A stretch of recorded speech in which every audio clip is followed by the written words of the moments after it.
సాదా నమూనా పనులు సమకూరు ధరలోన విశ్వద బీరామ వినర వేమ అన్నట్టు లక్ష్య సాధనతోని ముంగడికి పోతే సాధించనిది ఏమీ లేదు. తెలంగాణ సీనియర్ కళాకారులకు సర్కారు నుంచి అన్ని కుల సంఘాలకు అందినట్టే ప్రభుత్వ ఫలాలు అందాలి. 30 ఏళ్ల బట్టి ఫోక్ ఇండస్ట్రీలో ఉంటున్న ఆర్టిస్టులు పొందాలి అని సిద్దిపేటలో మీటింగ్ పెట్టిర్రు. పెద్దలు ఏం తీర్మానం చేసిర్రు అరుచుకుందాం పాండ్రి. తెలంగాణ ఫోక్ ఇండస్ట్రీ ఆవిర్భావ వేడుకలు సిద్దిపేటలో చేసుడు కొరకు సన్నాహక సమావేశం ఏర్పాటు చేసిన కళాంజలి రాయేష్ అన్న కాయిస్గా తెలంగాణ సీనియర్ కళాకారులను సిద్దిపేటకు రప్పించి ఏం తీర్మానం చేసిరే? మా బతుకు తెరువు కోసం ఈరోజు 30 సంవత్సరాలు అయినా కూడా ఒక్కొక్కరికి ఇల్లు లేదు, సరిగా ఒక్కొక్కరికి ఉద్యోగం లేదు, ఉపాధి లేదు. పాటనే నమ్ముకొని ఈ పాటతోటి కొంతమంది పైకొచ్చిన వాళ్ళు ఉన్నారు, ఈ పాటతోటి కొంతమంది పాడలెక్కిలో ఉన్నారు. మా తోటి కళాకారులను ఒక స్థాయికి తెచ్చే విధంగా ఈ కార్యక్రమం జరుగుతుంది. మంచి ఆలోచన చేసిర్రు. మరి సిద్దిపేటలో పెట్టే TFI పుట్టినరోజు పండుగకు ఎవరిని పెద్ద చుట్టాలలో పిలుస్తుర్రు? ముఖ్యమంత్రిని కూడా దానికి ఇన్వైట్ చేయాలని ఖచ్చితంగా మేము కంకణబద్దులై సాగుతాము.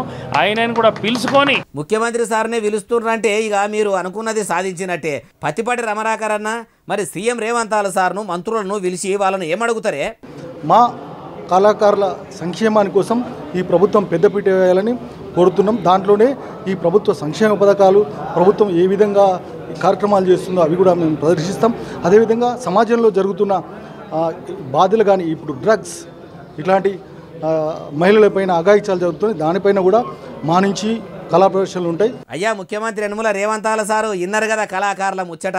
సినిమా కంపెనీలతోని ఇన్ని దినాలు ప్రభుత్వ సంక్షేమ పథకాలు ప్రకటనలు చేయించిన మీరు ఇక ఫోక్ ఇండస్ట్రీ ఏర్పడ్డది కాబట్టి ఇప్పటి సందా గవర్నమెంట్ యాడ్స్ మేకింగ్లు అన్నీ కూడా తెలంగాణలో మీ ప్రభుత్వం ఏలుబడిలకు వచ్చేందుకు కారణమైన మీరు పాలనగిరి చేసేందుకు ముఖ్యమైన కవులు కళాకారులను గుర్తించి యాడ్స్ మొత్తం వాళ్ళకే గుత్తకిస్తే ఇండస్ట్రీకి ఆసరైన వాళ్ళు అవుతారు, సీనియర్ కళాకారులను ఆదుకున్న వాళ్ళు అవుతారు. కామన్ పబ్లిక్నే పట్టించుకుంటలేను, కళాకారులను నేను ఎందుకు పట్టించుకుంటా అని మీరు కూడా అనుకుంటే ఏ పాటలతోనైతే మిమ్మల్ని గద్దె మీదకి ఎక్కిచ్చిర్రో అవే పాటలు గడ్డపారలై మీ గద్దెను పునాది రాళ్ళ కాడికి వెళ్ళి పెకిలిచ్చి పుట్టుకున గూలగొట్టే కాడికి వస్తుంది. తెలంగాణ పాటలకున్న పవరు, తెలంగాణ సీనియర్ కళాకారుల కళాలకు గలాలకున్న పౌరుషం మీకు తెలియంది కాదు. యాడ్ చేస్తున్నాం అంతే అంటుర్రు. నట్టింట్లో కూర్చొని నెట్టింట్లో సెర్చ్ చేసుకుంటా తెలంగాణ పాటలను పొద్దుందాకా తెల్లందాకా పొట్టు పొట్టి ఉంటున్నోళ్ళు.